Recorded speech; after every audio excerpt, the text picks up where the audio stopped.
Shalom Bapak Ibu Saudara dimanapun berada saat ini. Saya percaya bahwa Bapak Ibu Saudara tetap di dalam lindungan Tuhan, kasih karunia Tuhan. Mari saat hari ini kita mempersiapkan hati kita dengan sepenuh hati kita menyembah Tuhan, mengagungkan nama Tuhan, merendahkan hati kita untuk dibentuk oleh Tuhan. Mari siapkan hati kita. Kami mau berserah penuh kepadamu Yesus. Jadikan kami indah Tuhan. Jadikan kami seturut karyamu Yesus. Ini hati kami Yesus.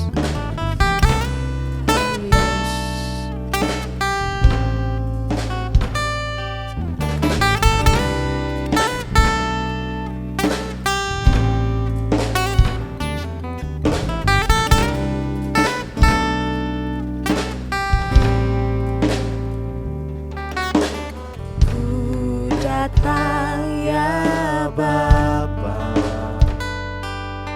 dalam kerinduan,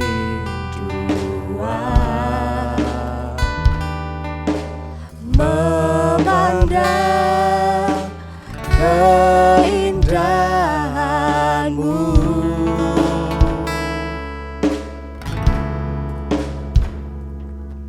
ku berikan segalanya, semuanya yang ada. Ku ingin menyenangkan hati-Mu, oh Tuhan.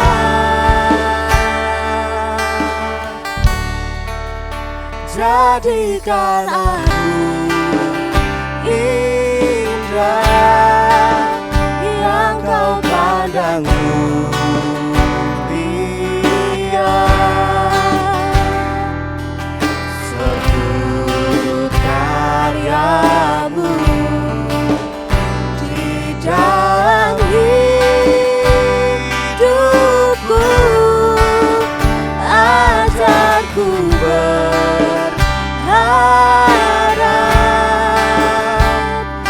hanya kepadamu,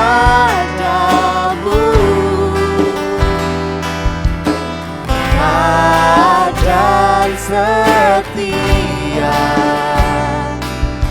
kepadamu Tuhan.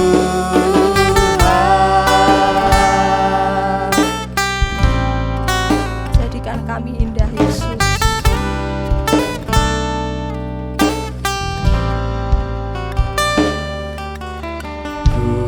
Datang ya Bapa dalam kerinduan,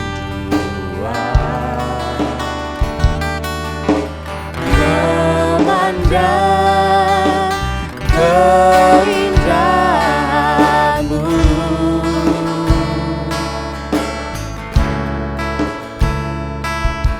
ku berikan segalanya,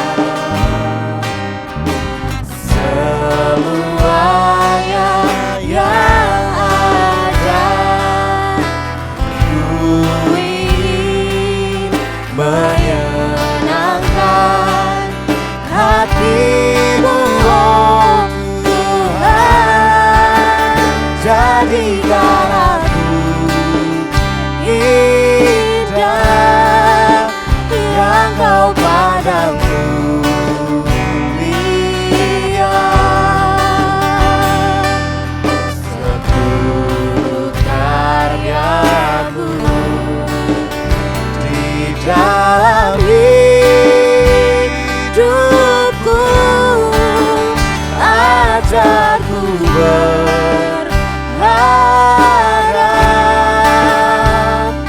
hanya kepadamu, dan setia kepadamu Tuhan. Jadikan ku indah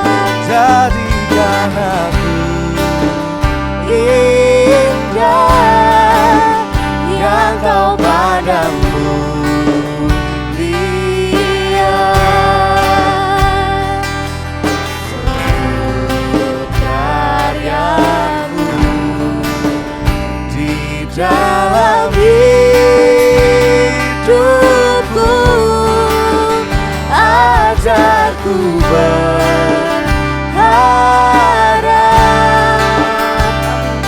hanya kepadamu.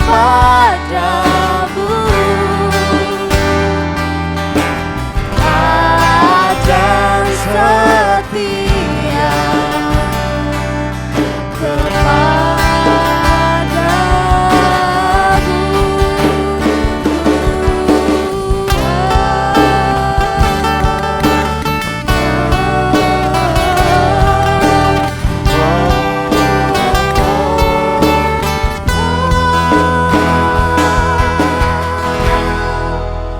jadikan aku indah yang kau pandang mulia, seturut karyamu di dalam hidupku.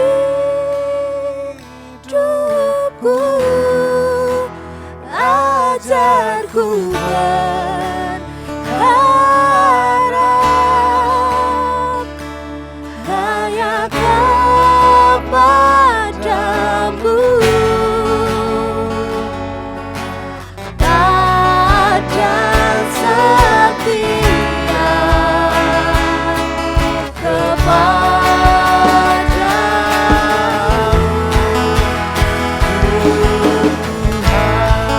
Jadikan kami indah, jadikan aku indah yang kau pandang mulia, seturut karyamu di dalam hidupku. Ajarku berharap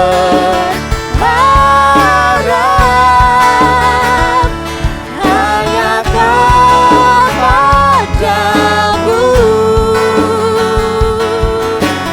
Taat dan setia kepadamu, Tuhan. Jadikan kami indah, Tuhan.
mengucap syukur Yesus untuk kasih-Mu yang luar biasa, untuk kasih-Mu yang begitu besar dalam kehidupan kami Tuhan. Mengucap syukur Bapa, hari ini Engkau telah memberikan kami nafas kehidupan yang baru untuk mengagungkan, memuliakan nama-Mu Yesus. Kami percaya Tuhan, jika bukan karena anugerah-Mu, kami tidak ada di tempat ini saat ini. Kami mau Tuhan memberi yang terbaik hanya bagi kemuliaan nama-Mu, hanya bagi keagungan nama-Mu. Puji-pujian kami Yesus, biarlah berkenan di hadapan-Mu ya Bapa. Sebentar lagi Bapa, kami akan memberi yang terbaik bagi kemuliaan nama-Mu Yesus. Kami percaya Tuhan, Engkau hadir di tengah-tengah kami, dimanapun kami berada ya Bapa. Tuhan Yesus, kami mau mengagungkan nama-Mu, memuliakan nama-Mu dengan sepenuh hati kami, dengan kesungguhan hati kami, dengan segenap jiwa kami ya Bapa. Kami percaya Yesus, Engkau akan mengurapi kehidupan kami ya Bapa. Dan di dalam nama Tuhan Yesus, kami siap mengagungkan nama-Mu, siap memuji Engkau dengan sepenuh hati kami. Haleluya, amin. Dan saat ini kita mau memuji Tuhan lebih dalam lagi, kita mau menyorakan nama Tuhan, kita mau bersyukur sebab Tuhan baik, sebab Allah baik, kasih setianya untuk selama-lamanya, sebab Tuhan baik.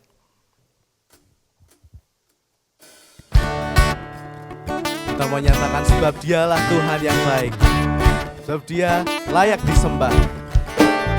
Masuk gerbangnya bersyukur dengan penuh pujian, bersuka di hadiratnya, nyanyi besarkan agung namanya, puji Dia tiuplah sangkakala, musik dan tarian, semua makhluk di bumi di surga dengan senang hati angkat pujian, sebab Tuhan baik, sebab Tuhan baik, sebab Tuhan baik, anugerahnya kekal selamanya, sebab Tuhan baik, sebab Tuhan baik,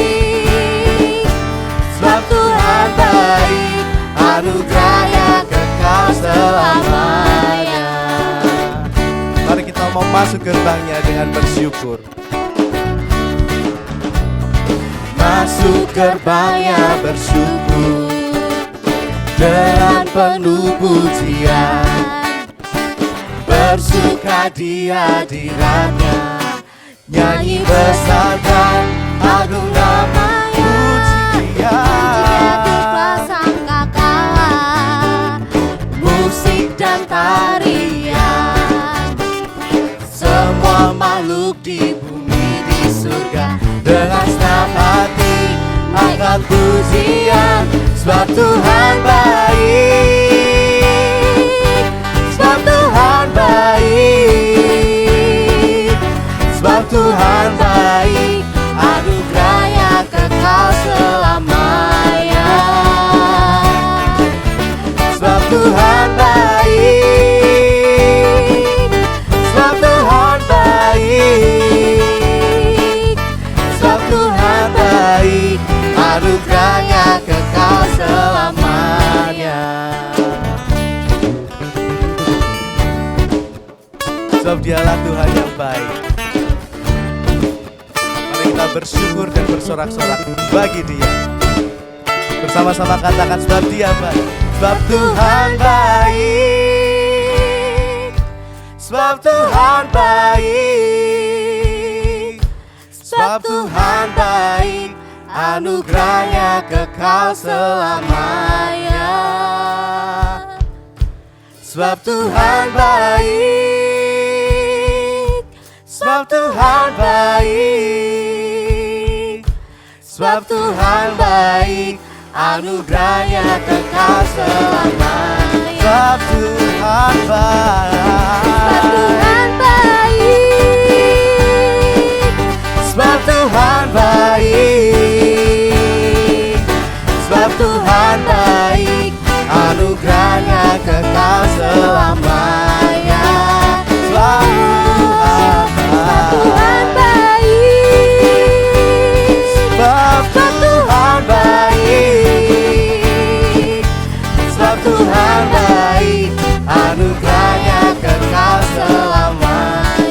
Tuhan baik, anugerahnya kekal. Sebab Tuhan baik, anugerahnya kekal selamanya. Sebab Tuhan baik, anugerahnya kekal selamanya.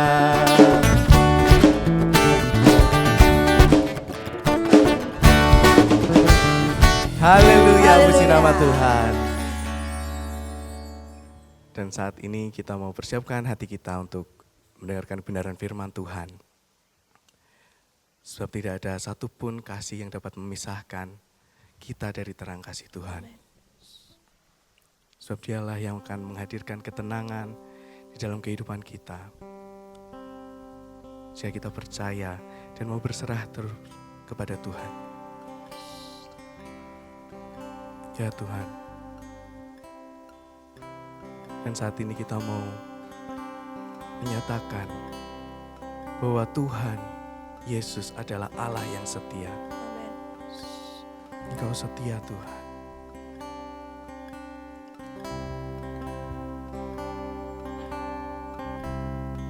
Amin, haleluya.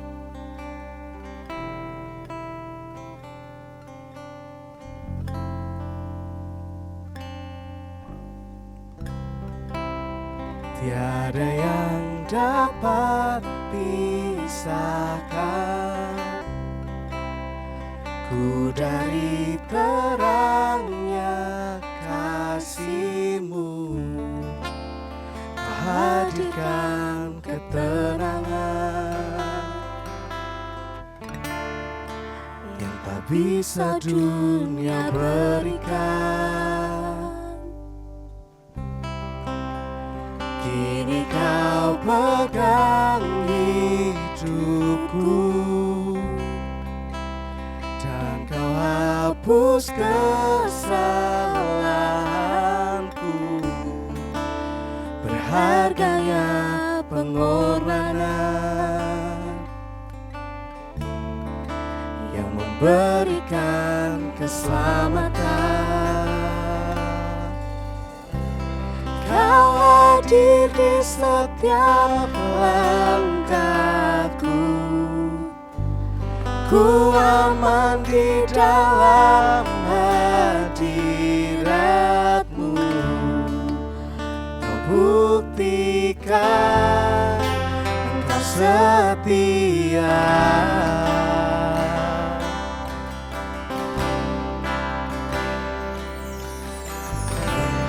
Kan ku angkat tinggi tanganku, karena ku berserah kepadamu. Selamanya Engkau setia. Ini kami mau datang di hadapan. Kini Kau pegang hidupku dan Kau hapus kesalahanku. Berharganya pengorbanan yang memberikan keselamatan. Kau hadir di setiap langkahku, ku aman di dalam hadirat-Mu. Kau buktikan Kau setia.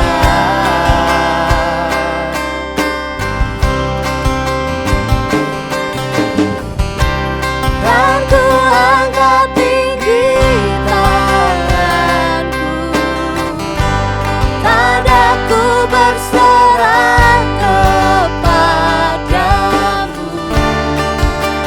Selamanya Engkau setia.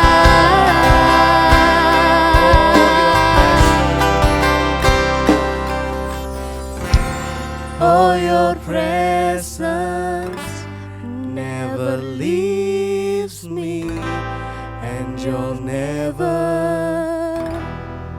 forsake me.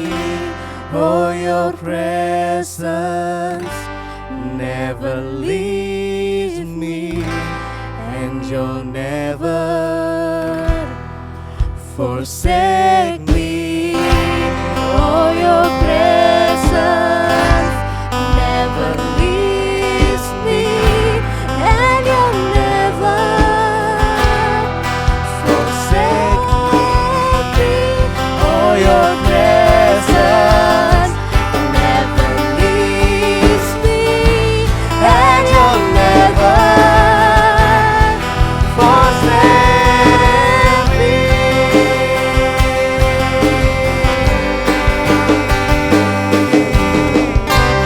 Kau hadir di setiap langkahku, ku aman di dalam hadiratmu.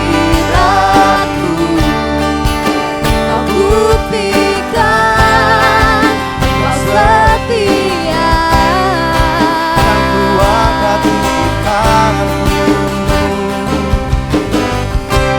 dan ku angkat tinggi tanganku, tadaku berserah kepadamu. Selamanya Engkau setia.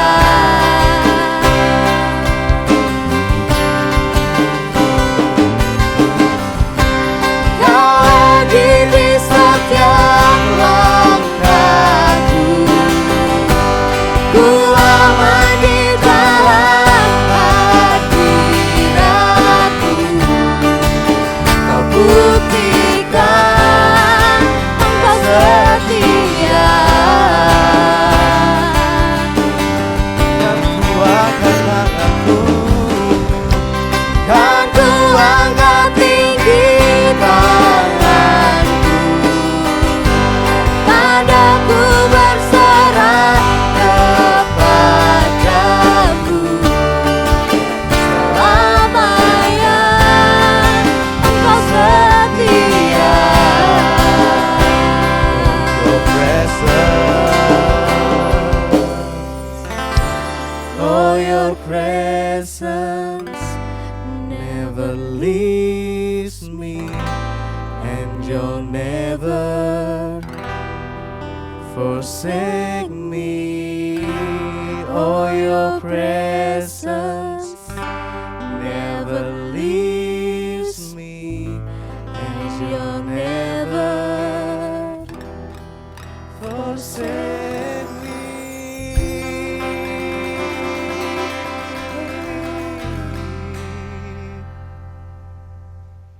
Shalom Bapak Ibu, puji Tuhan kita boleh bertemu dalam keadaan baik, sehat, tak kurang satu apapun.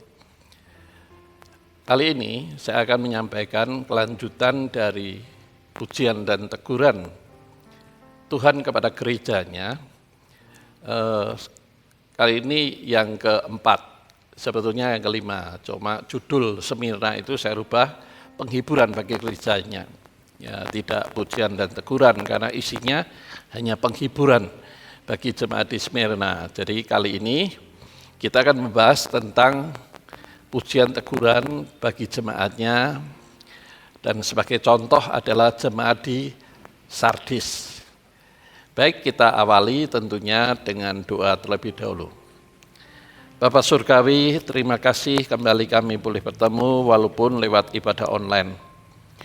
Dan lewat ibadah ini sungguh kami merasakan hadirat Allah, karena kami mengangkat hati kami untuk mohon petunjuk bimbingan-Mu yang Kau wujudkan lewat kebenaran firman-Mu. Dan kali ini sungguh kami haus akan kebenaran firman-Mu Tuhan, yang akan memberikan kami ketenangan, kedamaian, dan tentunya kepuasan di dalam roh. Karena firman itu adalah makanan bagi kerohanian kami. Oleh sebab itu tolong ya Roh Kudus, supaya kami boleh mendapatkan tuntunan bimbingan-Mu di tempat kami mengikuti ibadah online ini. Sehingga kami boleh merasakan hadirat-Mu tuntunan dan bimbingan-Mu secara nyata untuk mengajar, mendidik, mengarahkan kami agar kami boleh menjadi seperti yang Kau inginkan. Berfirmanlah Tuhan, sebab kami siap menerima firman-Mu. Dan di dalam nama Tuhan Yesus, kami mengucap syukur dan pohonkan doa sembahyang ini. Amin. Puji Tuhan, tema kali ini adalah pujian dan teguran bagi gerejanya yang keempat. Ya, ini ditujukan kepada jemaat di Sardis sebagai contoh. Ya.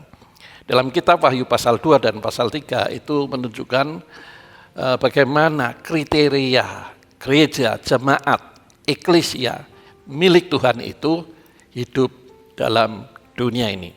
Ya, tentunya ujungnya adalah jemaat atau gerejanya, eklesianya ini bisa dipertontonkan ya kepada dunia. Ini loh gereja, ini loh jemaat, ini loh eklesiaku yang bisa aku banggakan. Nah, tentunya untuk bisa dibanggakan Tuhan kan harus diproses, dibentuk. Proses bentuk ini dari sebetulnya kehidupan lama. Konsep, paradigma, falsafah, budaya yang bertentangan dengan firman Tuhan jangan dimasukkan dalam gereja, dalam liturgi gereja. Tidak boleh. Ya, kalau iya nanti pasti penafsirannya akan melenceng. Nah, kalau melenceng itu jelas akan menerima teguran. Nah, sekarang kita akan membahas ya kepada jemaat di Sardis yang tertulis dalam Wahyu pasal 3 ayat 1 sampai 6. Nah, di dalam Wahyu pasal 3 ayat 1 sampai 6, surat ini adalah merupakan kelanjutan koreksi terhadap jemaat yang mencampur kebenaran firman Tuhan dengan falsafah dunia dalam kehidupan dan liturginya. Dalam kehidupan dan liturgi. Jadi liturginya itu dicampur menurut konsep manusia. Ya, yang sudah saya bahas beberapa waktu yang lalu ya di waktu Tuhan menegur jemaat di Pergamus ya, di mana jemaat mencoba merubah liturgi untuk menyenangkan manusia. Ya, menyenangkan manusia apa? Kenapa? Karena pada waktu itu gereja akan mengalami perkembangan pertumbuhan, sehingga para pembesar pun ikut masuk di dalamnya. Nah, ketika pembesar datang, mereka orang sibuk. Ya minta supaya liturginya jangan panjang-panjang, khotbahnya jangan panjang-panjang, karena saya sebentar lagi rapat, sebentar lagi saya pergi, sebentar lagi saya tugas. Maka pemimpin gereja pada masa itu mengadopsi keinginan para pembesar. Nah, itu yang salah di situ. Ya. Tujuan ibadah itu sebetulnya adalah membawa jemaat itu mengalami Kristus. Kalau istilah umum yang seringkali kita dengar adalah pada waktu sebelum menerima firman itu tanah hati dibajak. Dibajak lewat apa? Pujian. Nah, pujiannya jelas syairnya itu membawa jemaat untuk memuja Tuhan, untuk mengandalkan Tuhan pada saat dia mengalami tekanan dalam hidupnya. Jadi itu sebetulnya tujuan liturgi itu seperti itu, membawa jemaat mengalami Kristus. Nah, setelah itu firman disampaikan, maka benih firman itu akan jatuh di tanah yang subur, bukan tanah hati yang berbatu, bersemak duri, atau tanah hati yang tipis.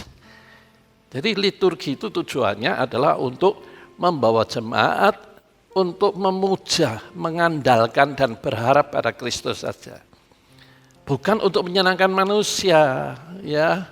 Kalau menyenangkan manusia ya pujiannya sing seneng-seneng aja, jangan yang sedih-sedih. Atau jangan yang menegur dosa, itu manusia gitu ya. Manusia itu maunya kan tidak mau disinggung. Maunya dipuji-puji terus saja. Nah, kalau seperti itu tujuannya, itu salah di mata Tuhan. Maka menerima teguran. Ya, demikian pula di jemaat di Sardis ini. Ya. Pergamus, Tiatira, Sardis. Yang Sardis ini kondisinya letaknya agak di tempat tinggi. Ya, sekarang menjadi sebuah tempat yang sudah tentunya hancur. Ya. Dan pada waktu itu di situ memang terjadi pergerakan ekonomi yang bagus. Ada pabrik kainnya, ada pabrik-pabrik lain yang mendukung produksi kain, nah sekarang tapi sudah tinggal puing-puing. Tetapi kita tidak melihat itu hanya background sejarahnya, ya, tempatnya, lokasinya. Tetapi yang perlu kita pahami, apa yang membuat Tuhan menegur. Nah, di sini kita akan melihat teguran dan juga pujiannya. Kalau kita melihat dari Wahyu pasal 3 ayat 1a, Sardis itu sendiri memiliki arti pemulihan atau nyanyian kegirangan. Jadi sebetulnya kalau gereja itu betul mengikuti step-step, langkah-langkah hidup, tuntunan Gembala Agung Yesus Kristus, dia pasti akan mengalami pemulihan, transformasi. Dalam hal apa? Roh yang terikat dengan okultisme, kepercayaan nenek moyang, itu sudah dilepaskan. Nah, itu tujuan mentaati firman. Kemudian jiwa, struktur jiwa manusia ini kan rusak. Ya, rusaknya kenapa? Egois, sehingga tidak bisa melihat kebenaran secara seimbang. Apa-apa untukku, kepentinganku, kehendakku, pikiranku. Nah, ini diluruskan lewat firman. Maka terjadi pemulihan dalam jiwa. Jiwa itu adalah pikiran, perasaan, kehendak. Nah, ini kan terjadi transformasi atau pemulihan lewat kebenaran firman. Karena firman itu memerdekakan. Nah, jadi sebetulnya kalau hidup kita sebagai orang percaya, itu mau dituntun Tuhan, pasti endingnya akan mengalami pemulihan dan mengalami sukacita. Ada pengharapan di dalam Tuhan itu bukan hanya sekedar beragama, tidak. Sebetulnya tujuannya dalam ibadah itu adalah untuk mengalami transformasi. Perubahan tidak akan terjadi perubahan kalau tidak mau berubah. Jadi taat kan, ya intinya taat, baru akan mengalami pemulihan. Maka di situ akan terjadi nyanyian kegirangan. Nah, ini mengingatkan gereja yang mati rohaninya kalau bertobat akan mengalami pemulihan. Mati rohaninya apa? Sudah tidak peka. Nanti akan saya jelaskan seperti apa mati rohani itu. Ya, jadi rohani itu bisa mati, iman juga bisa mati. Nah, disitulah Tuhan akan menegur. Kenapa? Ya, hanya sekedar menjalani kehidupan tanpa ada sukacita, tanpa ada perasaan aku ini sedang melayani siapa. Nah, kalau sudah tidak merasakan seperti itu, maka pelayanannya pasti semaunya sendiri atau dengan setengah hati. Dari mana bisa dilihat? Lihat aja ekspresi wajahnya. Nah, kalau online itu paling mudah. Ya, lihat aja hasil tayangannya seperti apa, ekspresi melayannya kan kelihatan. Nah, di situ yang Tuhan nilai, bukan skill. Skill itu penting, kalau tidak punya skill ya jangan melayani. Skill itu penting, tetapi skill dimuati dengan hadirat Allah. Nah, itu membuat orang yang melihat pun bisa nangis. Karena ada hadirat Allah. Ya. Nah, ini yang mendapat teguran Tuhan. Kalau model gerejanya, eklesianya, jemaatnya, model hidupnya dan pelayanannya seperti itu, Tuhan tidak senang ditegur. Kita melihat ayat 1b. Inilah perkataan dia yang memiliki 7 roh Allah dan 7 bintang itu. Nanti saya akan jelaskan apa maksud roh Allah dan 7 bintang. Karena angka 7 itu di dalam Alkitab berbicara tentang kesempurnaan. Kalau Smyrna itu 10 hari, itu artinya genap. Jadi ada masa-masanya, ada prosesnya. Nah, dalam Alkitab ada juga kata 7. Nah, 7 itu biasanya mengacu kepada kesempurnaan. Ya, kesempurnaan roh Allah, kesempurnaan bintang. Nanti akan saya jelaskan ya. Tuhan menyatakan diri memiliki 7 roh dan bintang. Nah, maksudnya adalah begini, Tuhan itu sanggup menuntun jemaatnya dengan kuasa Roh Kudus. Tuhan memiliki Roh Kudus, iya, tapi orang percaya memiliki Roh Kudus kan? Nah, Roh Kudus yang ditaruh dalam hidup kita ini adalah yang memampukan manusia mengikuti apa yang Tuhan mau.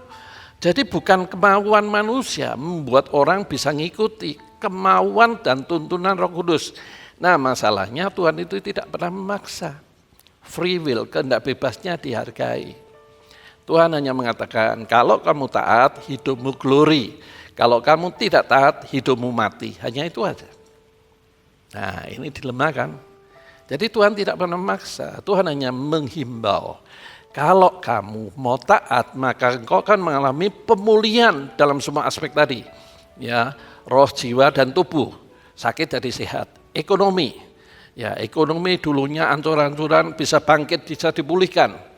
Keluarga yang tidak harmonis menjadi harmonis. Kenapa? Karena taat firman. Karena di dalam Alkitab itu isinya berbicara tentang kehidupan manusia seutuhnya. Bagaimana kehidupan manusia seutuhnya mengalami pemulihan, mengalami sukacita? Ya kalau taat firman. Jadi roh Allah sudah diberikan kan, roh Allah sudah diberikan, bahkan di dalam 1 Korintus 3 ayat 16 itu menjelaskan bahwa kita ini bait sucinya, tempat tinggal roh Allah. Sehingga kenapa saya seringkali menyinggung jangan merokok, karena rokok itu jelas merusak bait suci. Jadi orang Kristen kalau tidak ngerti bahwa tempat tubuhnya itu bait suci Allah, maka dia akan hidup semau gue. Ngerokok, ngoditi dewi kok dilarang. Mangan-mangan ngoditi dewi kok dilarang. Nah itu isinya, yaitu namanya bekunung atau gugu karepe dewi. Alkitab tidak maksa. Kalau zaman perjanjian lama, iya salah langsung dihukum, direjam. Zaman sekarang enggak. Lah kapan Pak hukumannya? Nanti saat mati. Lah kan terlambat. Ya, Alkitab kan ngomong, biarlah gandum dan ilalang tumbuh bersama. Nanti pada saat tuaian terakhir, maka dipisahkan. Gandum masuk lumbung Tuhan, ilalang dibakar. Terlambat kan? Nah, artinya apa? Sebetulnya kuncinya itu satu, rendah hati. Kalau orang rendah hati mau mendengar. Kalau orang tidak mau mendengar, gugu karepe dewe. Jadi ini maksudnya, Roh Kudus itu sudah diberikan sebetulnya. Bukan akan, sudah.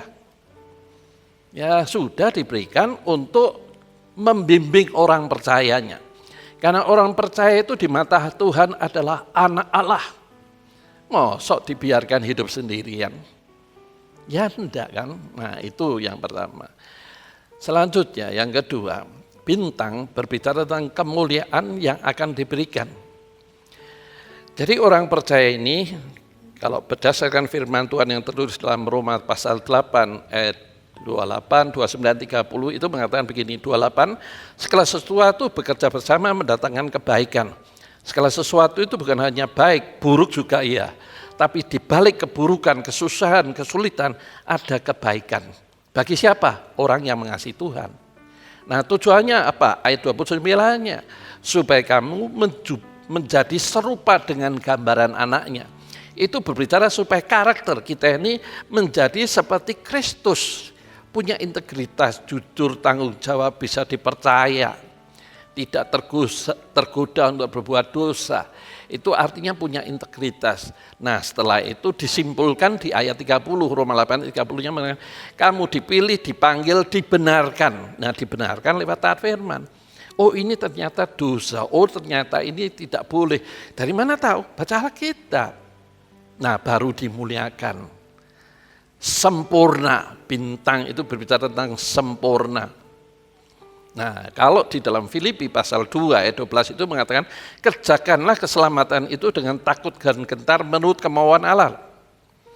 Jadi mengerjakan keselamatan itu bukan berarti keselamatannya bukan belum sempurna, tidak. Keselamatan itu sudah sempurna. Ya, Tuhan mati di kayu salib itu sekali cukup sempurna di mata Tuhan. Cuma yang sudah diberikan itu dikerjakan, artinya diberdayakan. Seperti apa, sejauh mana anugerah keselamatan yang sudah diberikan, itu harus diberdayakan, dimunculkan, supaya hidup kita bisa dipertontonkan. Seperti kota di atas bukit menjadi sorotan, menjadi panutan. Itu sebetulnya tujuannya. Nah itu yang dimaksud hidupnya dimuliakan. Dimuliakan dengan berbagai macam. Kasih karunia, karunia roh, pemulihan ekonomi. Ya, dulunya berpikir secara manusia tidak mungkin lah ekonominya bisa bangkit. Tetapi karena Tuhan, apa yang mustahil menjadi tidak mustahil. Yang penting taat firman. Bapak Ibu kalau saat ini mengalami kemerosotan ekonomi, pasti bangkit. Kenapa? Tuhan tidak pernah mengingkari firman-Nya. Misalnya dalam Ulangan 28 ayat 13. Kamu itu kalau taat firman, maka hidupmu akan terus naik dan tidak pernah turun. Jadi kepala dan bukan ekor. Kalau kita melihat seperti itu kan janji Tuhan, kesetiaan Tuhan. Artinya Tuhan kan tidak pernah mengingkari. Apa yang dijanjikan yang ditulis dalam Alkitab akan digenapi. Bagi siapa? Orang yang mau hidupnya dibenarkan. Itu kata kuncinya. Ya, mari kita melihat lebih jauh. Agar gereja tahu, ya memiliki hidupnya, pemilik hidupnya adalah Tuhan. Kita ini miliknya Tuhan. Kita ini miliknya Tuhan.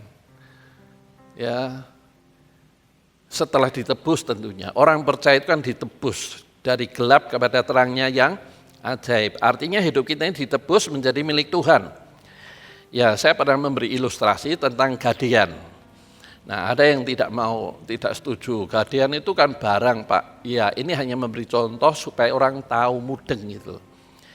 Saya membuat ilustrasi tujuannya supaya Bapak Ibu bisa mudeng. Contohnya, saya butuh uang karena bayar sekolah, maka perhiasan saya jaminkan di gadean.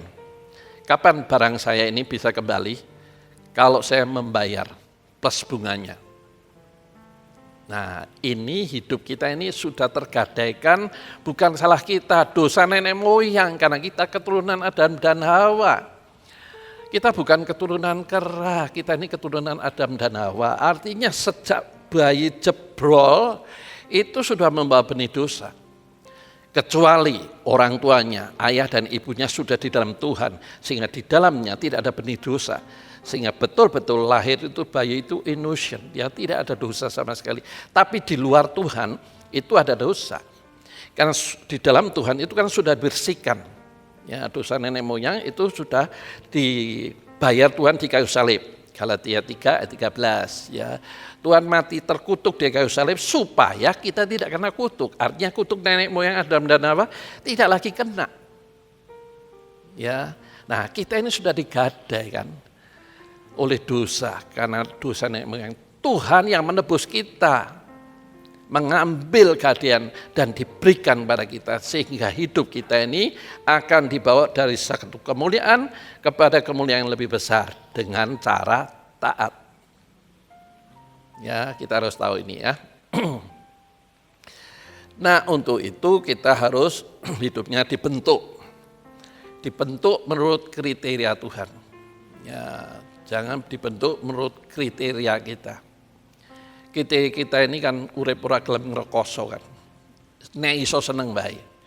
Nah, ngrekosone apa? Segala keinginan dosa dilarang. Itu maksudnya kan hidupku bukan aku lagi, tapi Kristus yang sudah menebus hidupku.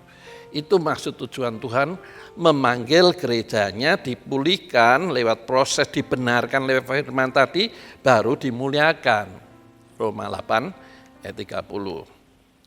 Nah, sekarang kita melihat apa ini maksud surat kepada jemaat di Sardis. Ayat 1 C-nya. Aku tahu segala pekerjaanmu, engkau dikatakan hidup padahal engkau mati. Nah, ini yang akan saya pertajam seperti di awal saya sampaikan ya, pelayanan, kehidupan, apakah seperti atau sesuai dengan kriteria Tuhan. Ya, kita melihat itu lewat realitanya. Nah, jemaat di mata manusia kelihatannya hidupnya dan aktivitasnya baik-baik saja. Misalnya sekolah minggu atau anak PTL Indonesia ini punya program bagaimana supaya anaknya ini bisa setia. Maka barang siapa yang 52 minggu, 1 tahun maksudnya, dia tidak pernah absen, maka dia mendapat reward atau penghargaan ya. Ada kasih hadiah, ada kasih mahkota, itu tujuannya supaya anak itu setia. Nah, sekarang pertanyaannya, kalau kita jemaat sebelum masa pandemi, itu setia, tidak ada bolongnya, 52 minggu. Orang kan menilai, wah hebat, wah setia, wah luar biasa, taat. Orang kan menilai seperti itu. Tapi itu orang yang menilai, Tuhan kan tidak melihat kesetiaannya seperti itu. Yang Tuhan menilai adalah rohaninya, termasuk pelayanan. kehidupan maupun pelayanan, itu yang Tuhan nilai, bukan aktivitasnya. Itu yang dimaksud Tuhan bagi jemaat di Sardis. Ya, engkau dikatakan hidup padahal engkau mati. Mati yang dimaksud adalah rohaninya. Nah, kalau seperti ini maka contoh konkretnya itu loh gereja di Eropa. Gereja di Eropa itu hanya liturgi aja, datang, nyanyinya ini, lagunya ini, nanti pemimpinnya, imamnya sembahyang, ngikuti, mungkin setengah jam, 1 jam, pulang. Dan orang yang pulang itu merasa baik. Di mata Tuhan itu mati. Dan faktanya kan, gereja di Eropa mayoritas dijual semua. Kenapa? Karena maintenance, perawatan gerejanya kan mahal sekali. Dari mana tidak ada persembahan untuk bisa merawat gerejanya? Ya akhirnya dijual. Jadi tempat maksiat. Atau dibeli oleh agama lain, kepercayaan lain. Itu yang dimaksud. Jadi mati itu tinggal tunggu waktu. Nah kalau kehidupan rohani seperti ini, ya tinggal tunggu waktu. Apa akibatnya? Nanti kita lihat ayat selanjutnya ya. Jemaat itu hidup sebagai orang percaya tetapi tidak menunjukkan kepercayaannya. Loh, buktinya sudah datang ibadah kok tidak percaya? Apakah waktu datang ibadah itu waktu khotbah tidur atau mendengar dan mencatat? Kalau sekarang masa pandemi ibadah lewat online, mendengar firman, tidak suka langsung matikan, atau mendengar firman dari mulai sampai akhir dan mengingat ayat-ayat atau penjelasan di Alkitab mengulang lagi. Ada yang melakukan seperti itu? Kalau ada ini, ya 2 jempol. Itu artinya hidup. Ada antusias. Nah sekarang saya memberikan contoh yang konkret aja. Manusia sakit itu apa indikasinya? Udah kan? Nggak suka makan. Makanannya tersaji, enak-enak semua. Kesukaannya. Kok nggak enak ya? Nggak mau makan aja lah. Minum aja. Nah itu indikasi sakit. Rohani juga sama sebetulnya. Kerohanian yang sehat itu haus, antusias. Antusias itu berasal dari bahasa Yunani entheos. Theos itu Tuhan, en itu di dalam. Artinya orang yang antusias itu ada dorongan dari dalam. Rohani yang hidup itu ada dorongan untuk mencari tahu kehendak Tuhan. Haus dan lapar. Baca Alkitab bukan karena teguran, karena kebutuhan, ada kehausan. Itu rohani yang sehat. Bukan aktivitasnya. Jadi kalau orang percaya tapi tidak mendengar perkataan Tuhan atau tuntunan firman, itu sama saja domba tidak mau mengikuti jejak gembala, gembala agung yang dimaksud. Ya, gembala ke kanan, domba ke kiri. Nah umumnya kan tidak ada yang biasa domba pada umumnya itu ngikuti, betul-betul ngikuti. Itulah sebabnya orang percaya disebut domba, bukan kambing. Tapi nek kambing gugu karepe dhewe.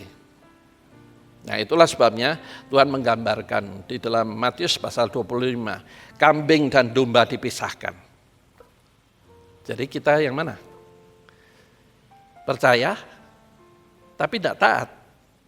Nah itu yang saya sampaikan dalam firman di minggu keempat bulan Maret, yaitu apa? Kelihatan hidup tapi mati seperti apa? Ya hidupnya hanya mengikuti kehendaknya sendiri, ya tidak mau taat, ya katanya percaya Tuhan. Nah itu yang saya katakan tidak dikenal Tuhan.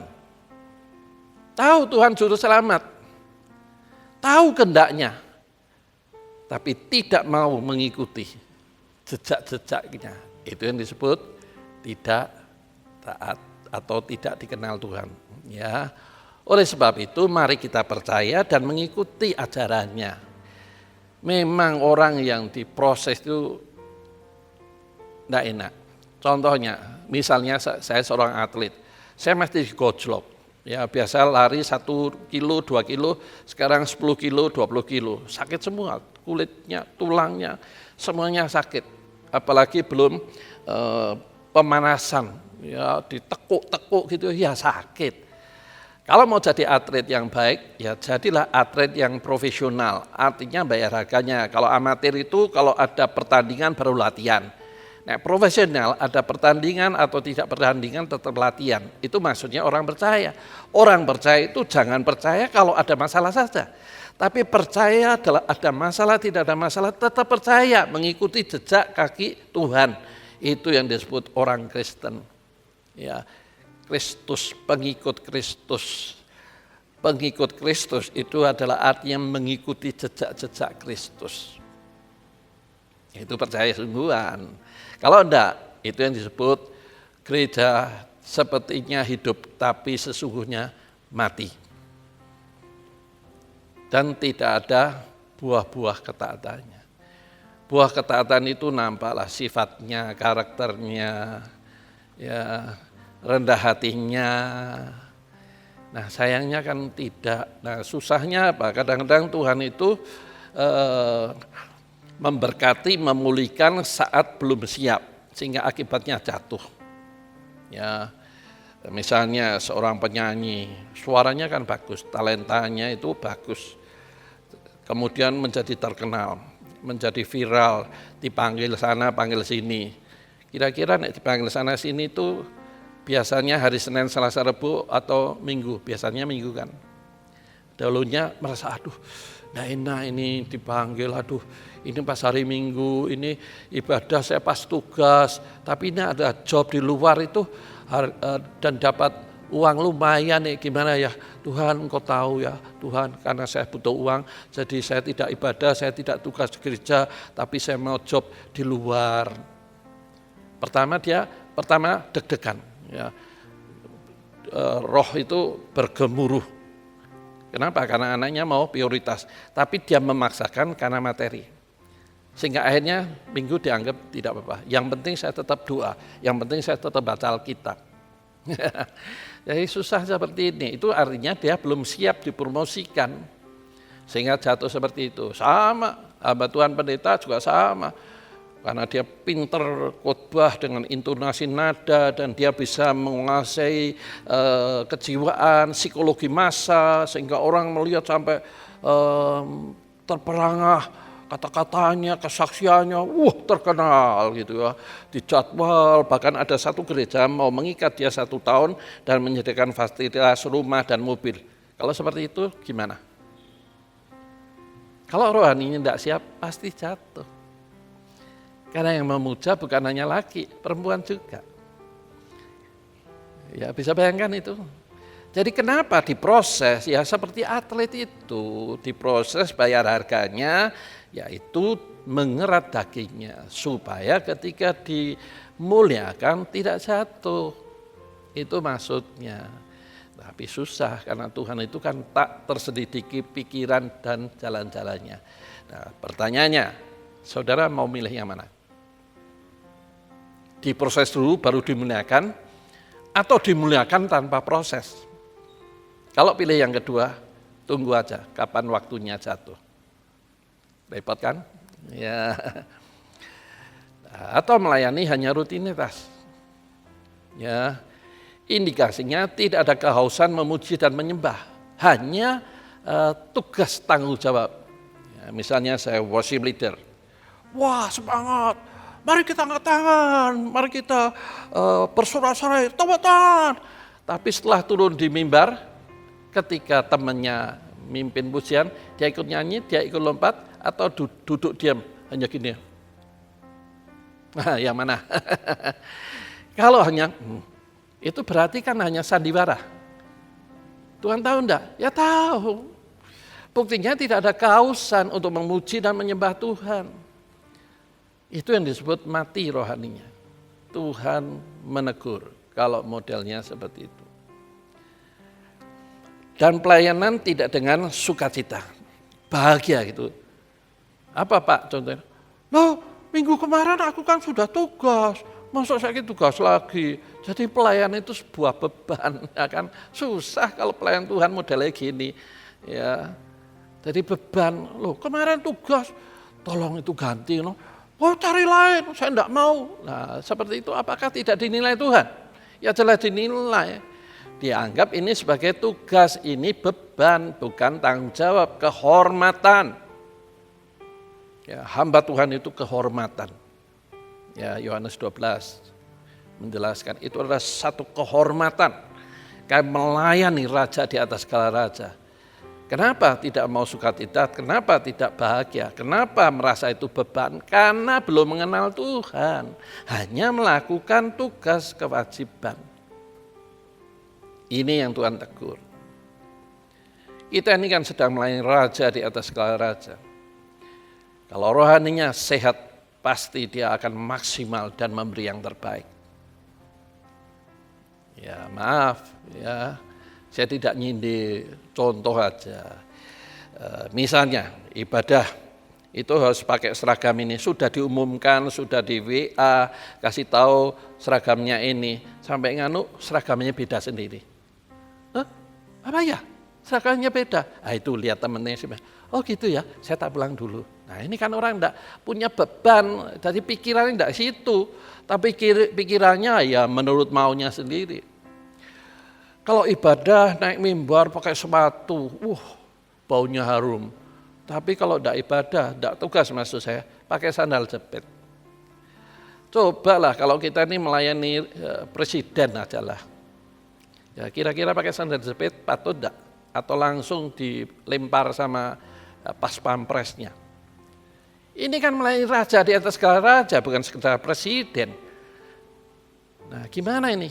Ya karena tidak mengenal Tuhan dengan baik dan benar itu. Jadi semaunya sendiri. Ya. Repot. Itulah sebabnya Tuhan menegur. Atau mungkin cuman mengalami Smirna. Nah, kalau cuman mengalami Smirna, kalau dia itu rohaninya tumbuh, berharap mengandalkan Tuhan, dia tetap melayani dengan sukacita sehingga orang tidak tahu bahwa dia sedang mengalami proses hidup. Nah, itu baru bagus itu namanya. Tetap sukacita walaupun mengalami Smirna. Jangan ngomong gini, aku gak repot, aku gak masalah. Ojo kayak tugas sing liyane sik wae. Nah, itu artinya kan dia enggak ngerti. Itu namanya tugas pelayanan hanya beban. Bukan kehormatan karena melayani raja di atas segala raja, bukan melayani sinode, bukan melayani Pak Paulus. Enggak salah. Saya juga ikut-ikut. Saya ini juga dolos. Hamba Tuhan yang tidak berguna. Kalau saya berguna karena Tuhan menggunakan. Jadi salah. Itu malah enak kayak Pak Paulus. Itu namanya orang tidak ngerti firman. Saya juga sedang melayani raja. Sehingga memberi yang terbaik. Baca, merenungkan, edit. Baru saya khotbah seperti ini. Bukan ini langsung bisa tahu enggak diedit, bergumul berhari-hari siang dan malam. Sampai mimpi pun masih ingat itu. Apa yang disampaikan. Karena sedang melayani raja di atas segala raja. Saya memberikan ilustrasi sederhana. Saya melayani ini seolah-olah nanti malam saya mati. Jadi saya melayani yang terbaik. Itu namanya mengenal apa tujuan pelayanan itu. Jadi kalau saya melayani nanti malam dipanggil Tuhan, ya, saya sudah memberi yang terbaik. Ya bahasa Jawa ini ora lida-lidi. Kalau enggak Tuhan tegur. Nah, cara tegurnya ini. Ya, gereja Sardis bisa dikatakan mengenal kebenaran sebatas huruf.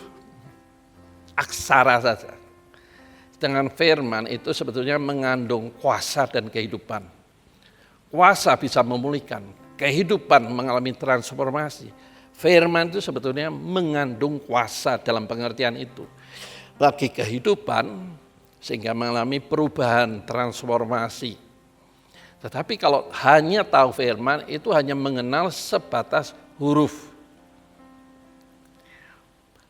2 Korintus 3 ayat 6 menjelaskan, ini Rasul Paulus menulis kepada jemaat di Korintus.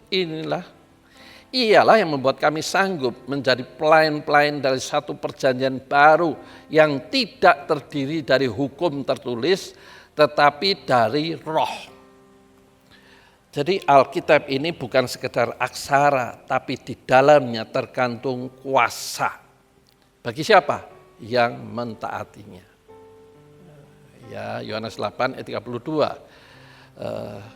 Kebenaran itu memerdekakan. Firman itu akan memerdekakan kita dari ikatan apapun. Kebiasaan buruk, dosa, itu akan dimerdekakan karena taat firman. Artinya kan firman punya kuasa. Nah, jadi kita melayani Tuhan, suruh taat firman adalah supaya kita mengalami kuasa kemerdekaan dari apa yang selama ini mengikat, membelenggu kita. Ya, bebaskan. Ya, ada pujian bahasa Inggris ya, broken chain. Bebas dari belenggu dosa. Itu kuasa firman. Jadi gereja kalau tidak mentaati firman itu kelihatannya hidup tapi mati. Hukum yang tertulis mematikan itu maksudnya Taurat, tetapi roh. Karena Alkitab ini ilham roh, pewahyuan Roh Kudus sehingga menghidupkan, membuat orang exciting, gairah, melayani Tuhan sukacita, kehormatan, bergairah, bukan beban. Kalau beban itu tidak ngerti Tuhan, itu sedang melayani siapa, tidak peduli di gereja kota atau di desa. Tujuan pelayanan adalah sedang melayani raja di atas segala raja. Tidak bisa semaunya sendiri. Ya, saya sedih mendengar ya di pedesaan itu ibadah suruh jam 2. Kenapa? Karena ibadah di sana itu petaninya harus ke sawah dulu, sawah ladang. Kemudian pulang mandi baru ibadah. Jam 2, tapi mulainya jam 4. Kenapa? Nunggu. Jadi kayaknya ibadah itu beban. Sedangkan kalau petani itu mempercayai Tuhan akan campur tangan dalam misalnya jadwalnya 2 petak ini harus selesai tiap hari sehingga nanti bisa segera tanam karena musim hujannya segera akan berakhir, misalnya seperti itu. Tapi karena ibadah maka yang dikerjakan 1 petak. Percaya enggak? Kalau itu dikerjakan mengutamakan ibadah, hasil 1 petak itu bisa menghasilkan lebih dari 2 petak. Tuhan kan yang membuat tumbuh, Tuhan yang berhasil. Nah, tikus Pak, kalau enggak kita kan bisa diserbu tikus. Lah tikus itu kan Tuhan yang punya kuasa untuk menghalau tikus, hama pun akan hilang. Kita mengutamakan Tuhan, Tuhan pasti mengutamakan hidup kita dan kebutuhan kita, proses kita, kerjaan kita, karier kita. Ya, nah Pak Ginting tahu kan, jemaat kita yang di Jogja, dosen pertanian di sana, dia mengatakan, mengajarkan kepada petani. Ya, petani itu idealnya harus memutus mata rantai kehidupan para hama ini. Misalnya tikus. Tikus tahu enggak toh sawah yang sedang panen? Ya tahu. Sehingga begitu panen habis dimakan tikus. Nah, diputus mata rantainya. Artinya apa? Jangan orang lain tanam padi, kita ikut tanam padi. Tanam apa Pak? Lombok. Itu namanya memutus mata rantai. Sehingga tikus tidak menyerbu lagi. Nah itu dari mana datangnya? Hikmat, wisdom. Jadi Tuhan itu menolong setiap orang itu sesuai dengan kapasitas dan kondisinya. Saya tadi membahas tentang pertanian. Ya, jadi kita harus taat karena hidup itu tidak mematikan tapi menghidupkan. Nah sekarang kita melihat. Bangunlah dan kuatkanlah apa yang masih tinggal yang sudah hampir mati. Sebab tidak satupun dari pekerjaanmu aku dapati sempurna di hadapan Allah. Ini mengingatkan, kuatkan yang masih tinggal yang sudah hampir mati. Yang dimaksud ini apa? Iman. Iman itu diberikan untuk mempercayai perkataan Tuhan. Kuatkan dan teguhkan iman percaya kita untuk mengikuti jejak langkah-langkah Gembala Agung kita, Yesus Kristus. Jadi iman ini kalau tidak berdayakan hampir mati di mata Tuhan, itu hampir mati. Karena hanya rutinitas. Percaya sekedar percaya Yesus juru selamat, tapi tidak mempercayakan hidup. Nah itu artinya hampir mati seperti itu. Dan pelayanan dilakukan tidak sempurna, tidak memberi yang terbaik, tidak maksimal. Jadi tidak ada beban itu, tidak ada kerinduan maksud saya. Tapi menjadi beban, pelayanan lagi. Nah kalau seperti ini apakah mendapat reward atau penghargaan? Ya tidak. Justru teguran karena hidup kita kan milik Kristus. Tidak bisa semau gue. Ya hidup menurut kemauannya, kehendaknya, rencananya. Yang jauh lebih baik dari kehendak rencana kita. Jadi hidup tidak berdasarkan iman, pelayanan juga tidak berdasarkan iman untuk menghargai raja di atas segala raja ini, jelas tidak akan mendapatkan penghargaan, tapi Tuhan menegur. Kamu itu sepertinya hidup tapi sebetulnya mati. Kenapa? Tuhan itu memiliki standar hidup sempurna. Matius 5 ayat 8 itu khotbah Tuhan di atas bukit. Hendaklah engkau sempurna sebab Bapakku sempurna. Nah, sempurna di sini standar orang masing-masing orang berbeda. Ya, tidak semua sama. Tapi yang dimaksud adalah maksimal, habis-habisan. Melayani Tuhan habis-habisan. Ya, menyampaikan firman habis-habisan. Jangan sekedarnya. Tapi bisa seperti itu. Ya kalau seperti itu kan kita ini sebetulnya tidak maksimal, tidak sempurna di mata Tuhan. Kemudian maksud selanjutnya adalah kebenaran hidup dinyatakan seutuhnya. Orang bisa melihat kita anak Tuhan dari mana? Sifat, karakter, social relationship, hubungan sesama seperti apa. Terus buah-buah roh, sikap kita pada istri, sikap kita pada suami, semua itu dinilai orang. Nah bagaimana supaya orang sampai kagum, seperti kota di atas bukit kan, yaitu dikatakan dalam khotbah Tuhan di atas bukit, Matius 5, ayat 16. Kamu itu adalah garam dan terang dunia seperti kota di atas bukit, artinya kan buat panutan. Hidup orang percaya ini dibuat panutan. Tetapi kalau kehidupannya ada banyak hal, situasi, kondisi yang membuat orang malah mencela sampai mengatakan, luwih becik aku sing ora Kristen bang, kaya kowe Kristen uripe jek kaya ngono. Itu artinya jadi batu sandungan. Kenapa? Karena hidupnya tidak maksimal dalam menerapkan kebenaran firman. Ya. Sedangkan kebenaran firman itu berbicara tentang semua aspek kehidupan. Dari bayi itu pun Tuhan sudah memberi arahan ya dalam Ulangan pasal 6 ayat 6 dan 7 itu, didiklah anakmu itu pada waktu di rumah, di luar, pada waktu tidur pun tetap kau sampaikan siapa Tuhan itu. Kemudian remaja harus dididik, diarahkan supaya pergaulannya jangan semau gue kayak anak-anak muda remaja dunia pada umumnya. Ya, anak muda remaja pada umumnya sekarang itu waduh susah. Geh boten kepanggih. Katanya ya, tapi tidak pernah melakukan. Sama kan Tuhan menegur. Bagaimana kamu menilai 4 anak ini?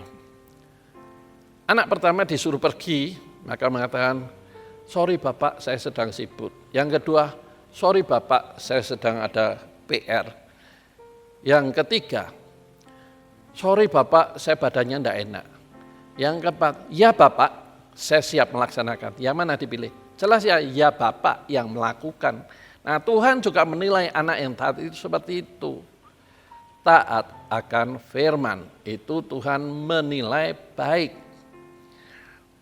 Nah bukankah Yesaya pasal 11 ayat 1 dan 2 mengatakan roh Tuhan itu adalah roh hikmat, memberikan pewahyuan. Anak yang belajarnya susah itu kalau suka baca Alkitab dan rajin baca Alkitab, maka dia akan menjadi cerdas, bijaksana dan berpengetahuan. Ya, Amsal 8 ayat 12 ya menjelaskan itu. Roh pengertian, tahu Mungkin saya menjelaskan tanpa ilustrasi, tapi tahu yang dimaksud itu. Kenapa? Karena memberi pengertian. Roh penasihat, ya, memberikan solusi ketika sedang menghadapi situasi yang tidak terduga. Nah, roh itu memberi nasihat, Roh Kudus maksudnya, ya. Keperkasaan, artinya apa? Roh itu membuat kita mampu bertahan sampai akhir ketika mengalami proses hidup. Roh pengenalan membuat kita kenal Tuhan itu seperti apa. Dan yang terpenting roh takut akan Tuhan. Roh takut akan Tuhan itu namanya mengasihi dan menghormati Tuhan. Jadi kalau orang tidak mengasihi menghormati Tuhan, itu artinya dia tidak memiliki roh takut akan Tuhan. Sekarang kita melihat ayat yang ketiga. Karena itu ingatlah bagaimana engkau telah menerima mendengarnya, turutilah itu dan bertobatlah. Karena jikalau engkau tidak berjaga-jaga, aku akan datang segera seperti pencuri dan engkau tidak tahu pada waktu manakah aku tiba-tiba datang padamu. Nah, ini teguran berkaitan dengan kedatangan Tuhan kali kedua, tentunya menjemput kita terlebih dahulu. Kita diangkat, rapture, supaya tidak mengalami masa antikris berkuasa. Bisa tahu enggak? Ya, kalau kita hidup dalam terang, pasti kita tahu. Ya, terang itu dalam pengertian waspada, melihat tanda zaman, indikasinya. Ya, saya berulang-ulang mengingatkan di bulan Februari tentang tanda-tanda kedatangan Tuhan itu seperti apa. Ya, kita ini sudah belajar tentang firman Tuhan itu, tetapi respon enggak kita? Mempersiapkan diri sungguh-sungguh enggak? Kalau tidak, maka kedatangan Tuhan itu seperti pencuri. Kita tidak tahu. Kenapa? Tertidur rohaninya. Ya, jemaat selama ini sudah menerima acara yang benar, tapi mudah melupakan. Itulah sebabnya berapa bulan terakhir ini saya sedang menganjurkan jemaat untuk mengikuti pemuridan. Tujuannya adalah merefresh, menyegarkan apa yang sudah diketahui. Sehingga saya percaya sebelum Tuhan datang mengangkat jemaatnya itu akan terjadi yang disebut revival, kegerakan. Kegerakan itu dikerjakan Roh Kudus tentunya. Ya, contohnya itu pernah terjadi di sebuah pulau di Hebrides. Hebrides itu kepulauan di atas Inggris itu Wales. Nah di sana itu ada kepulauannya Hebrides. Nah di situ ada hamba Tuhan berdoa sungguh-sungguh supaya terjadi revival. Nah ketika terjadi revival, maka orang di jalan itu duduk dan menangis. Kenapa? Karena dalam penglihatan itu ada api neraka di depannya. Semua tempat bar, restoran, tempat-tempat maksiat, tempat-tempat hiburan itu tutup semua karena semua orang takut karena ada lawatan.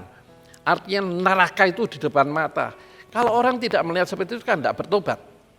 Itu namanya revival, kegerakan karena karya Roh Kudus. Dan saya percaya itu akan terjadi. Nah, misalnya kita ini dalam kondisi baik-baik saja ya, hidupnya baik, benar, berkenan, tumbuh rohaninya. Ketika mereka bertobat dan berkata, Tuhan, di mana Engkau Tuhan? Nah tugas kita kan membimbing. Apa kita ngomong, oh nanti tak kenal ke pendeta saya. Nah pendeta itu kan satu manusia. Kalau semua orang dikenalkan pendeta, terus tugas kita ini apa? Kan bukan calo. Nah, calo kan misalnya kita dari Ambarawa, Solo, ikut ke Solo enggak? Ya enggak, itu calo namanya. Kita bukan calo keselamatan, tapi agen keselamatan. Kita harus membimbing, mengarahkan mereka. Itu tujuan pemuridan. Dan mengarahkan kenapa keselamatan harus dalam nama Tuhan. Karena Alkitab yang ngomong.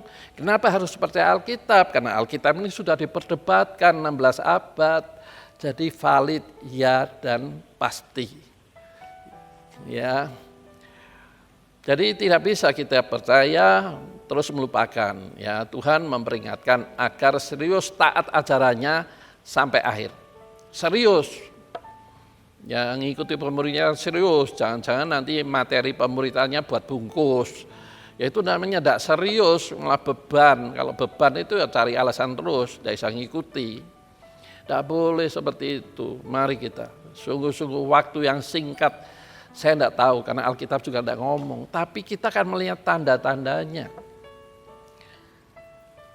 Jika jemaat mengabaikan peringatan, jangan kaget kalau Tuhan datang tiba-tiba seperti seorang tidur kaget, ya mendadak pencuri datang, ya kaget, ada orang mlebu omah ke, nah itu kaget karena tertidur. Sama, Tuhan datang kita tidak siap, ya maka kita akan ketinggalan ngalami zaman antikris. Ya di masa pandemi ini kan kita sudah melihat kan, belum ada zaman seperti sehari ini. Seluruh dunia mengalami tekanan ekonomi yang sangat luar biasa. Dan akibatnya apa? Dunia akan mengalami resesi berat. Puji Tuhan, presiden kita dalam hikmat Tuhan bisa memimpin negara kita. Diperkirakan, World Bank mengatakan diperkirakan negara kita ini akan mengalami peningkatan ekonomi bukan minus, tapi peningkatan 4,4%, itu kan hebat. Ekspornya jalan. Pajaknya sampai bulan Februari yang lalu dibayar oleh para perusahaan itu hampir Februari yang lalu 150 triliun. Itu puji Tuhan negara kita. Tentunya karena Bapak Ibu juga mendoakan presiden dan negara kita sehingga negara kita seperti itu. Tapi tidak semua. Bagaimana dengan negara dunia? Untuk beli vaksin aja tidak mampu. Kenapa tidak ada uang? Karena tidak ada uang, tidak ada ekspor. Lalu utang sama siapa? Ya globalis, pemilik uang dunia. Ya, utang. Ya boleh kamu utang saya, udah bayarin nanti 50 tahun lagi. Tapi kamu harus merubah itu undang-undang dasar negaramu. Apa itu?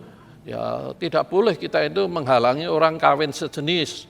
Ayo mau utangnya, mengubah undang-undang, atau tidak mau utang, undang-undangnya tetap yang mana? Ya saya tidak tahu, saya tidak menghakimi. Kenapa? Karena globalis itu tidak mengenal Tuhan, ateis, mereka ingin seperti Tuhan menguasai dunia. Itu kan fakta toh, masa kita tidak tahu seperti itu. Nah itu salah satu indikasi, ya kenapa? Ya karena maunya itu hidup semau gue. Ya, kawin sejenis kalau tidak mau, karena dasar undang-undang dirubah. Kalau dirubah, maka kamu akan mendapatkan hutang. Gimana? Ya susah sudah. Itu tanda-tanda indikasi dunia ini sudah pada akhirnya.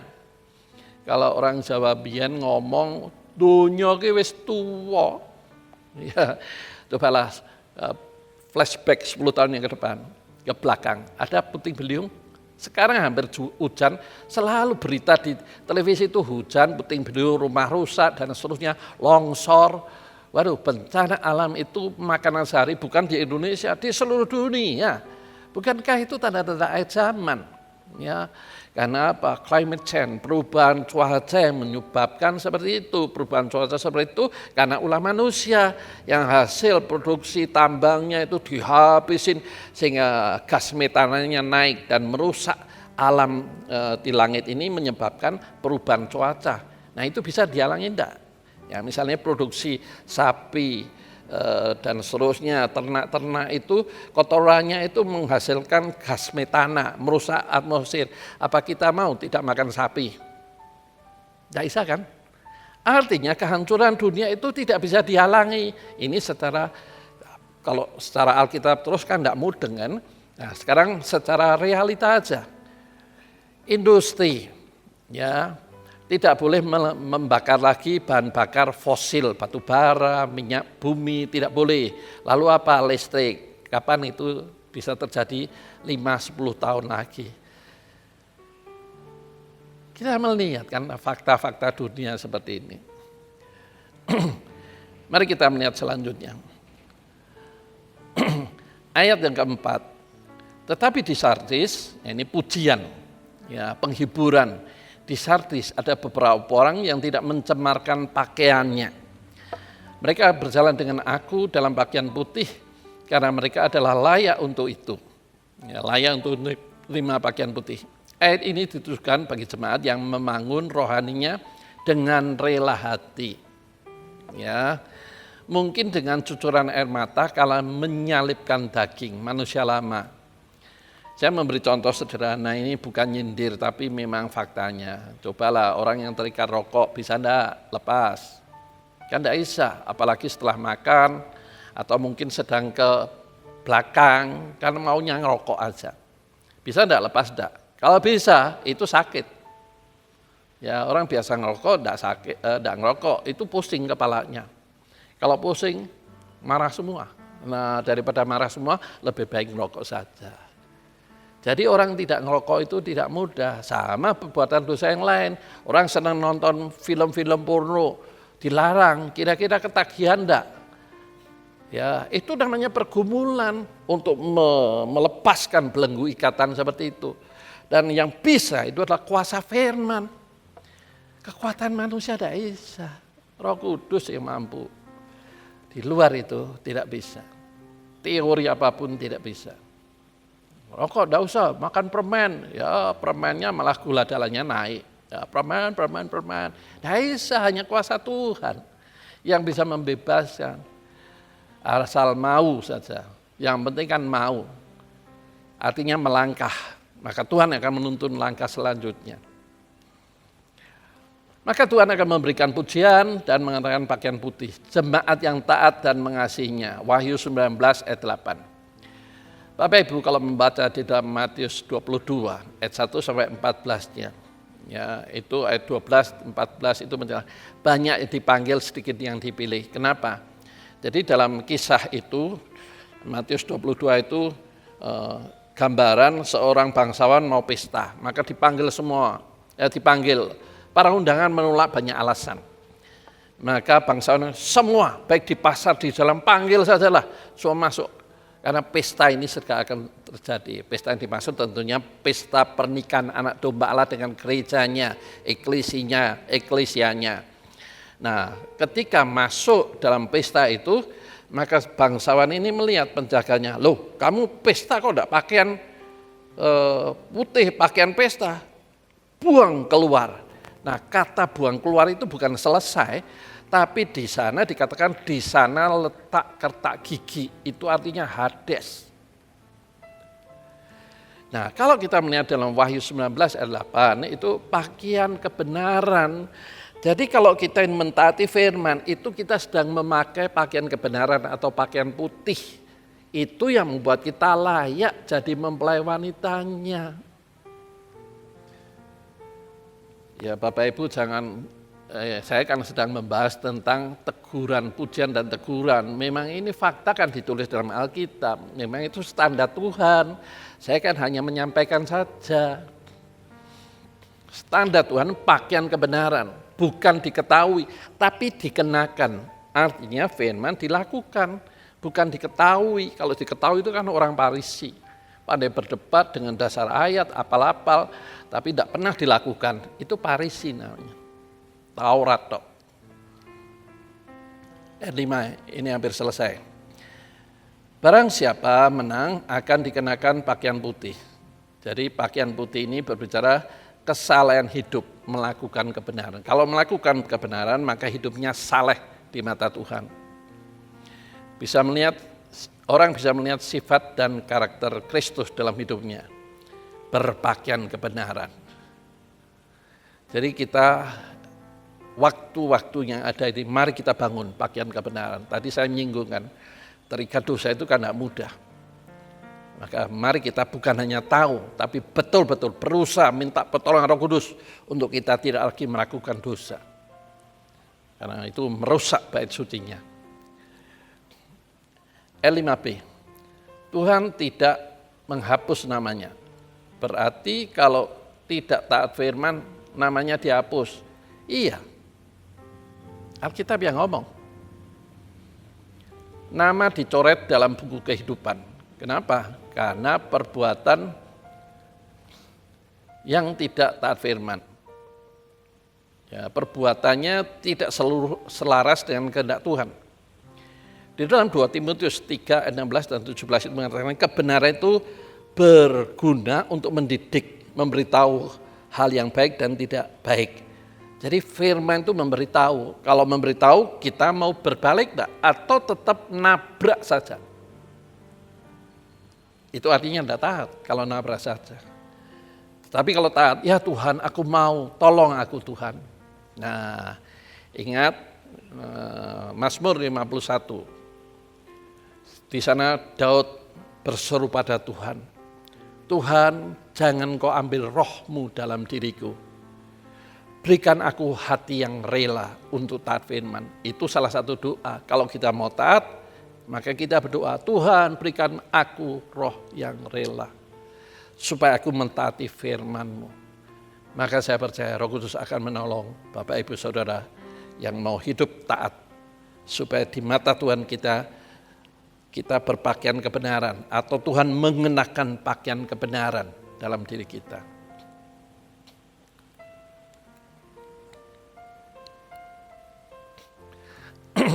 Ya, jadi Tuhan akan menghapus namanya kalau selama hidup tidak menunjukkan buah-buah hidup. Ketaatan akan ajaran dan kehendaknya. Wahyu 20:15. Begitu kita percaya di hati, mengaku di mulut, nama kita dicatat. Tapi isi catatan buku kehidupan kita ini apa? Kalau hanya nama saja, pada waktunya akan dicoret. Nah, celaka kan? Nah, itu yang disebut sia-sia minggu kemarin. Sia-sia kepercayaan. Kalau engkau hanya percaya pada Tuhan untuk segala sesuatu yang berkaitan dengan kehidupan dalam dunia, maka itu disebut manusia sia-sia. Dan ayat 19 dari 1 Korintus 15 itu mengatakan kamu manusia paling malang dalam dunia ini. Nah, kita kan tidak mau seperti itu kan. Elimase, melainkan aku akan mengaku namamu di hadapan Bapakku dan di hadapan para malaikatnya. Waduh, itu yang membuat saya terharu ketika membaca ini. Namaku tercatat dan diakui sebagai anaknya yang taat dan setia sampai akhir. Ya. Kita ingat Tuhan itu setia. Setiap anaknya jalani hidup sesuai kebenarannya, dia akan diakuinya. Manusia tidak mengakui, tidak apa-apa. Yang penting Tuhan mengakui. Amin. Kesimpulan. Ayat 6. Siapa bertelinga, hendaklah ia mendengarkan apa yang dikatakan Roh kepada jemaat-jemaat. Nah, Bapak Ibu kalau melihat lampu kaki Dian di sebelah itu isinya 7. Efesus, Smyrna, Pergamus, Tiatira, Sardis, dan besok minggu adalah jemaat di Philadelphia, dan terakhir Laodikia. Jadi Tuhan ingin gereja itu menyala di hadapannya, menerangi kemah sucinya. Kalau mau dengar firman dan mentaatinya, maka kita akan mengalami pemulihan dalam semua aspek kehidupan dan mendapat pujian bagi Tuhan. Amin. Saya percaya Tuhan itu tidak pernah utang janji.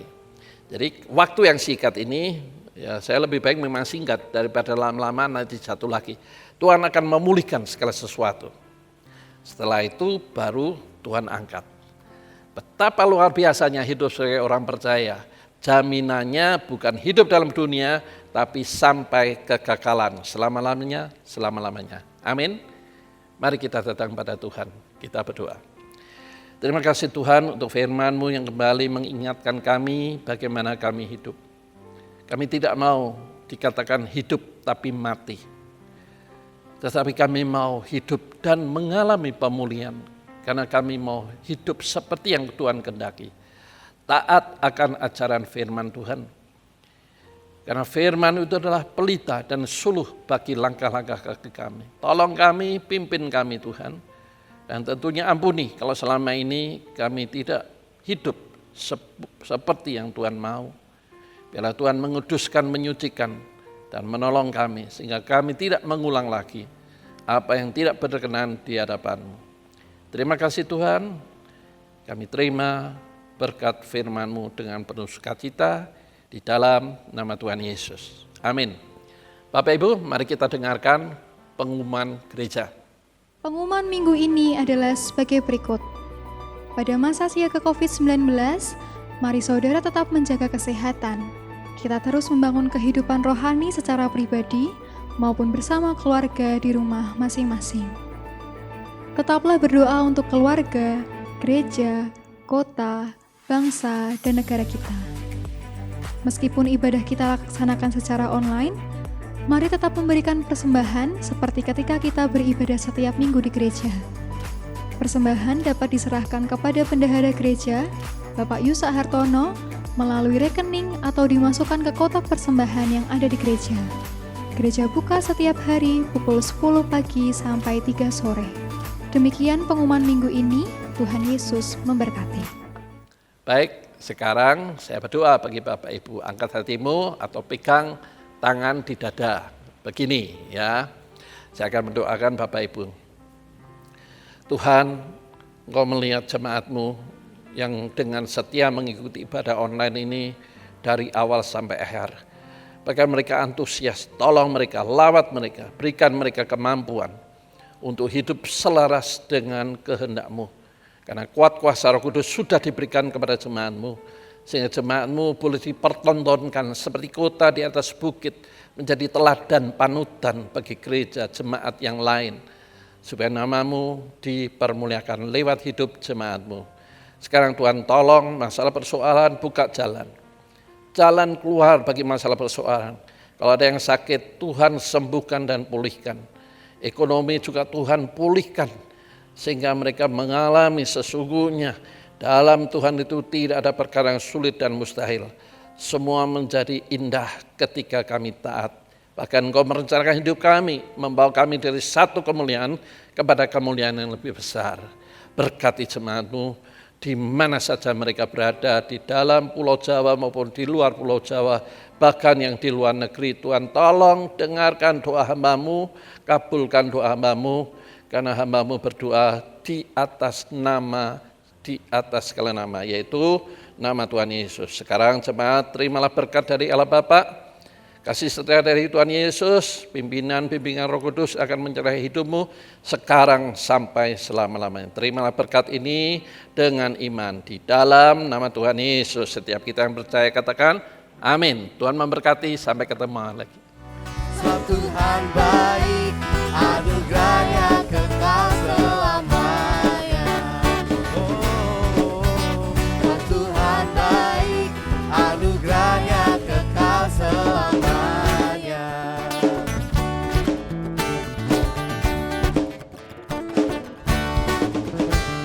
Haleluya, puji nama Tuhan.